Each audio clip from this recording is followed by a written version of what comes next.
Vladimir Putin কি ইরানকে বাঁচাচ্ছেন নাকি কৌশলে ইরানের হাত পা বেঁধে ফেলছেন? খবরটা শুনলে আপনি রীতিমতো চমকে যাবেন। একদিকে রাশিয়া ইরানের কাছে তাদের সবচেয়ে বড় হাতিয়ার এনরিচ ইউরেনিয়াম চেয়ে বসেছে, আর অন্যদিকে তেহরান থেকে সরাসরি ওয়াশিংটনকে বার্তা দেয়া হয়েছে একটা ভুল করবে আর পৃথিবীর ম্যাপে কোনো আমেরিকান আর নিরাপদ থাকবে না।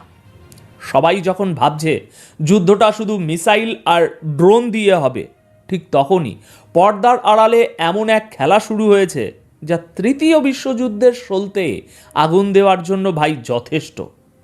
পরিস্থিতি কতটা ভয়ঙ্কর হতে যাচ্ছে সেটা বোঝার জন্য আজকের এই 5টি পয়েন্ট খুব মন দিয়ে শুনুন। আজকের প্রথম এবং সবচেয়ে বড় ব্রেকিং, রাশিয়া সরাসরি ইরানের কাছে প্রস্তাব দিয়েছে তাদের সমস্ত এনরিচড ইউরেনিয়াম মস্কোর হাতে তুলে দিতে। কেন হঠাৎ পুতিন এই প্রস্তাব দিলেন? এটা কি আমেরিকার সাথে কোনো ডিল, নাকি বন্ধুকে বাঁচানোর শেষ চেষ্টা? দ্বিতীয় খবর, ইরানের সেনাপ্রধান জেনারেল মোসাভি সরাসরি গতকাল হুমকি দিয়েছেন নো আমেরিকান সেফ, অর্থাৎ যুদ্ধ শুরু হলে আমেরিকার কোনো নাগরিক, সে যেখানেই থাকুক, নিরাপদ নয়। এই আত্মবিশ্বাসের উৎস কি? তৃতীয় এবং অত্যন্ত গুরুত্বপূর্ণ বিষয়, ইরান তাদের ওয়ার রুম সম্পূর্ণ অ্যাক্টিভ মোডে নিয়ে গেছে। আইআরজিসি বলছে জবাব এবার আর হুঁশিয়ারিতে আটকে থাকবে না, সরাসরি ব্যাটেল ফিল্ডে দেখা হবে। চতুর্থ খবর, বিশ্ব অর্থনীতির lifeline state of Hormuz, Iran ঘোষণা দিয়েছে এই চাবি এখন পুরোপুরি তাদের পকেটে, অর্থাৎ তারা চাইলে এক নিমেষেই বিশ্বের আলো নিভিয়ে দিতে পারে। এবং পঞ্চম খবর, ইসরায়েলে নিযুক্ত মার্কিন রাষ্ট্রদূত এমন এক ভাই সত্য কথা বলে ফেলেছেন গতকাল, যা আমেরিকার ওই তথাকথিত মানবাধিকার আর নিরপেক্ষতার মুখোশ একদম টেনে ছিঁড়ে ফেলেছে। আজকের ভিডিওতে কোনো ভনিতা নেই, কোনো গ্রাফিক্সের কারসাজি নেই, শুধু লজিক, ফ্যাক্টস এবং জিওপলিটিক্সের নিরেট সত্য।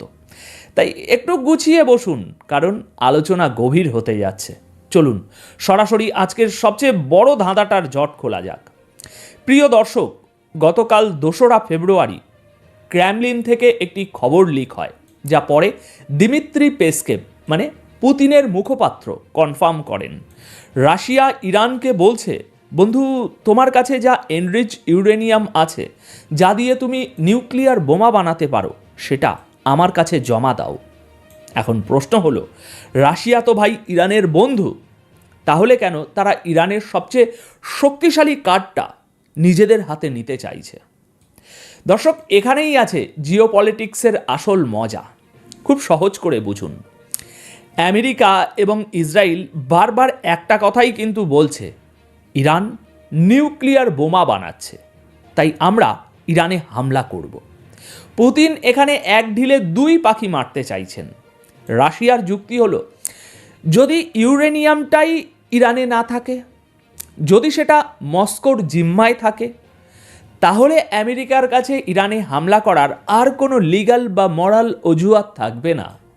রাশিয়া আমেরিকাকে বোঝাতে চাইছে, দেখো, ভয়ের কারণটা আমি সরিয়ে নিচ্ছি, এবার তোমরা তোমাদের যুদ্ধ বিমানগুলো থামাও। কিন্তু সিরিয়াসলি বলুন তো, এটা কি এতটাই সোজা বিষয়? ইতিহাস কিন্তু অন্য কথা বলে। আপনাদের লিবিয়ার গাদ্দাফির কথা মনে আছে? 2003 সালে গাদ্দাফি পশ্চিমাদের বিশ্বাস করে নিজেদের পরমাণু কর্মসূচি বন্ধ করেছিল। বিনিময়ে কি পেয়েছিলেন? 2011 সালে তাকে রাজপথে হত্যা করা হয়েছিল। ইউক্রেনের কথা মনে আছে? 1994 সালে বুদাপেস্টে মোমেন্ডামে সই করে ইউক্রেন তাদের নিউক্লিয়ার অস্ত্র রাশিয়ার হাতে তুলে দিয়েছিল নিরাপত্তার গ্যারেন্টির বিনিময়ে। আজ ইউক্রেনের অবস্থা কি? ইরান কি বোকা? ইরান জানে এই ইউরেনিয়ামই হলো তাদের বেঁচে থাকার একমাত্র গ্যারেন্টি, বা বলতে পারেন ইন্স্যুরেন্স পলিসি। যতদিন তাদের হাতে এই কার্ড আছে, আমেরিকা সরাসরি হামলা করতে 10 বার ভাববে। কিন্তু একবার যদি এই কার্ডটা হাতছাড়া হয়ে যায়, তখন আমেরিকা যে হামলা করবে না তার গ্যারেন্টি কে দেবেন? পুতিন। রাশিয়া হয়তো চাইছে এই মুহূর্তে তাদের বন্ধু রাষ্ট্রের উপর থেকে যুদ্ধের মেঘটা সরিয়ে দিতে, কারণ ইউক্রেন যুদ্ধ নিয়ে রাশিয়া নিজেই ব্যস্ত। এই মুহূর্তে মধ্যপ্রাচ্যে আরেকটি ফ্রন্ট খুলুক, সেটা হয়তো পুতিন চান না। কিন্তু ইরান খুব ভালো করেই জানে আন্তর্জাতিক রাজনীতিতে স্থায়ী বন্ধু বা স্থায়ী শত্রু বলে এসব কিছু নেই, আছে শুধু স্থায়ী স্বার্থ। আমার বিশ্লেষণ বলছে ইরান এই প্রস্তাবে রাজি হবে না, তবে তারা হয়তো রাশিয়ার সাথে আলোচনার নাটক চালিয়ে যাবে, যাতে আমেরিকাকে এটা দেখানো যায় যে দেখো ভাই, দেখো আমরা তো সমাধানের চেষ্টা করছি। এটা হলো সময় কেনার একটা কৌশল। ডিপ্লোম্যাসির টেবিলে চা খাওয়া হবে, কিন্তু মাটির নিচে বাংকারে সেন্ট্রিফিউজ ঘুরতেই থাকবে। এবার আসি দ্বিতীয় খবরে। ইরানের সেনাপ্রধান মেজর জেনারেল আব্দুল রহিম মোসাভি তিনি যে ভাষায় গতকাল কথা বলেছেন সেটাকে শুধু হুমকি বললে ভুল হবে। এটা হলো ডিক্লারেশন অফ ইন্টেন্ট বা নিয়তের ঘোষণা। তিনি বলছেন শত্রুর একটা ভুল আর কোনো আমেরিকান নিরাপদ থাকবে না।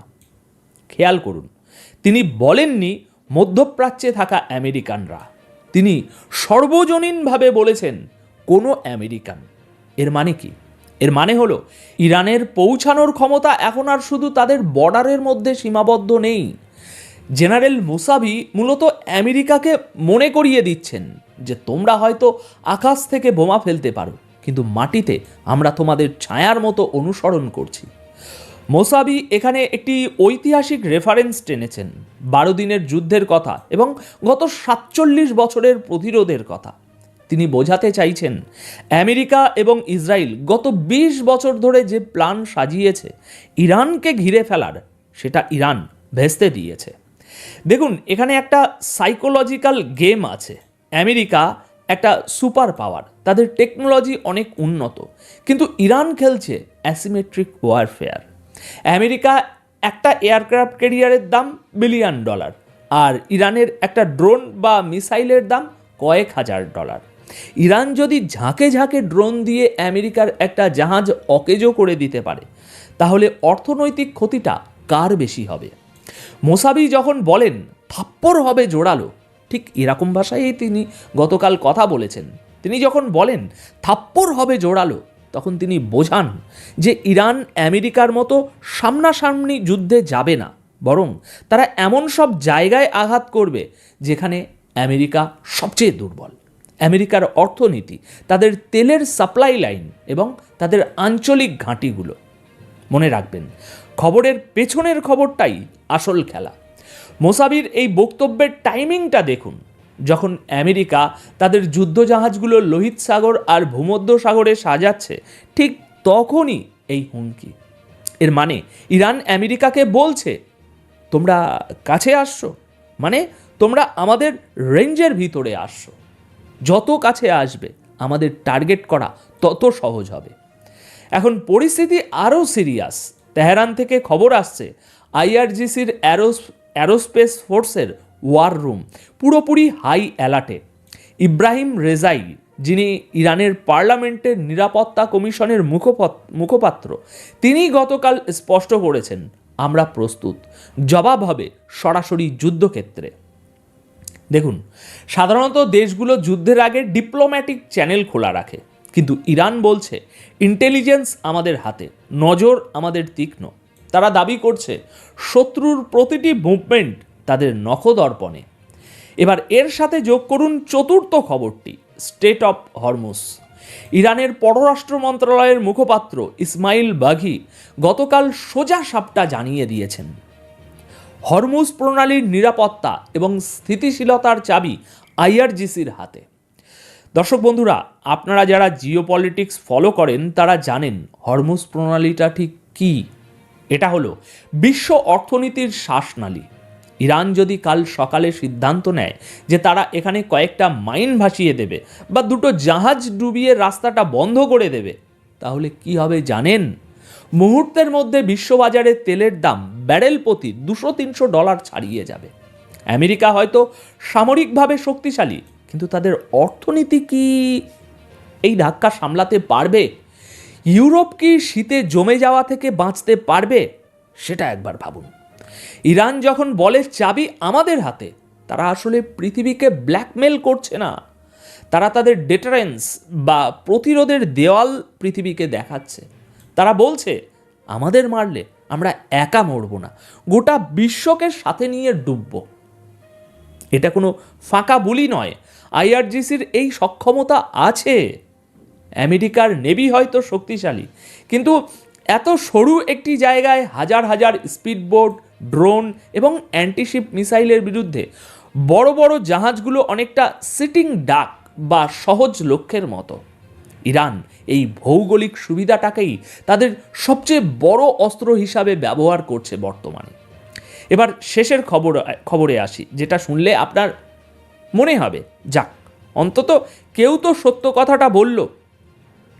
ইসরায়েলে নিযুক্ত আমেরিকার নতুন অ্যাম্বাসাডার মাইক হাকাবি তিনি কোনো রাগঢাক না রেখেই গতকাল বলেছেন ইসরায়েলের শত্রু মানেই আমেরিকার শত্রু। ওয়াও, মানে সত্যি ওয়াও, ওয়াও ছাড়া আর কিছু বলা যাবে না। এতদিন আমেরিকা নিজেকে মধ্যস্থতাকারী বা শান্তির দূত হিসাবে দাবি করত। তারা বলতো তারা গাজায় যুদ্ধবিরতি চায়, তারা দুই পক্ষের মধ্যে সমাধান চায়।